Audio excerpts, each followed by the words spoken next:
अच्छा, म्हणजे पारंपरिक व्यवसाय तुमचे वेगळे असतात. शिल्पकलेत तुम्ही आता हा शिल्पकला व्यवसाय तुमचा पहिल्यापासून आहे पारंपरिक, का तुम्ही याच्यात कसे आले? नाही नाही, माझे वडील पुणे महानगरपालिकेत कामाला होते आणि मी, माझे काका किंवा वडील पण, आणि गणेश उत्सव जो गल्ली बोळात लहानपणापासून मी बघतो, हा त्या त्या ह्याच्याने मला थोडी आवड निर्माण झाली आणि मी ठरवलं की बाबा आता आपल्याला हे शिकायचं.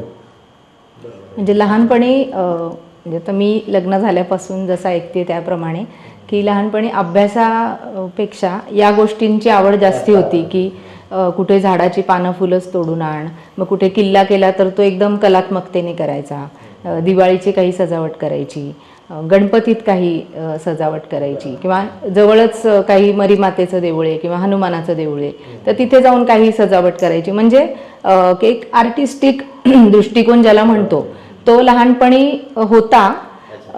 मग तो मोठेपणी मे बी लक्षात आला किंवा तो डेव्हलप झाला असं म्हणायला हरकत नाही.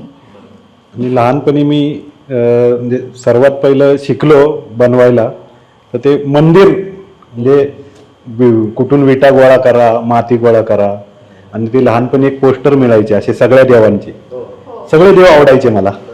मग ते कटिंग करायचे आणि मग तो वार कुठला, सोमवारी कुठला देव ठेवायचा त्या मंदिरात, तर मग शंकर, मंगळवारी देवी, असे मी ते करत होतो. हो.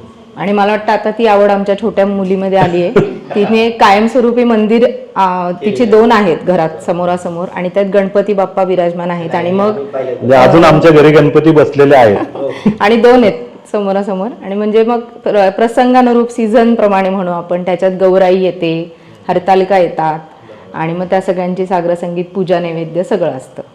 म्हणजे उदाहरणार्थ आता एक तिने एक सिरियल बघितली असेल काली माता, तर एक तिने बाहुली घेतली, त्या बाहुलीला स्वरूप दिलं कलर करून काली मातेचं, जीभ चिटकवली तिला, ब्ल्यू कलर तिचा ब्ल्यू असतो, मग तिची केस सोडणार, आणि आमच्या आईकडनं तिला कपडे घालून घेतले तिने.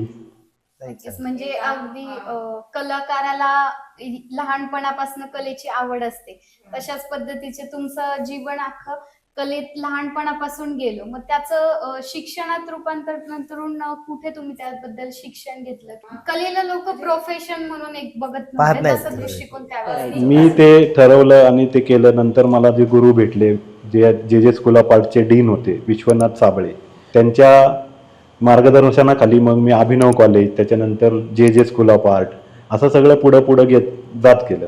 नंतर मग शिल्पकलेमध्येच तुम्ही? हो, मग मी ठरवलं की आता शिल्पकला हे म्हणजे आपण गल्ली बोळात जो गणेश उत्सव पुण्यातला बाहेरचा आपण बघतो, आणि उदाहरणार्थ म्हणजे मी सर्वात जास्त जे खटावकर होते, DS खटावकर, त्यांचं आमच्या गल्लीत एक दिग्विजय मंडळ म्हणून आहे, त्यांचं डेकोरेशन मला ते मी बघायचो.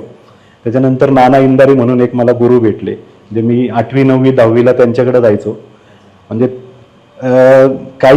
काही जुने असे होते की शिकवायचे नाही, पण माझ्याकडे आत्ता सुद्धा कोणीही येऊ दे, लहान मुलगा येऊ दे, मुलगी येऊ दे, आम्हाला त्यावेळेस माती द्यायची नाही, काही हाकलून द्यायचे, हे चल सुट, माती नको नेऊ, माती नाही खेळू, असं म्हणायचे. पण नाही, पण मी कुठलाही मुलगा येऊ दे, मुलगी येऊ दे, छोटी येऊ दे, मोठे येऊ दे, त्यांना माती देतो, करा तुम्ही.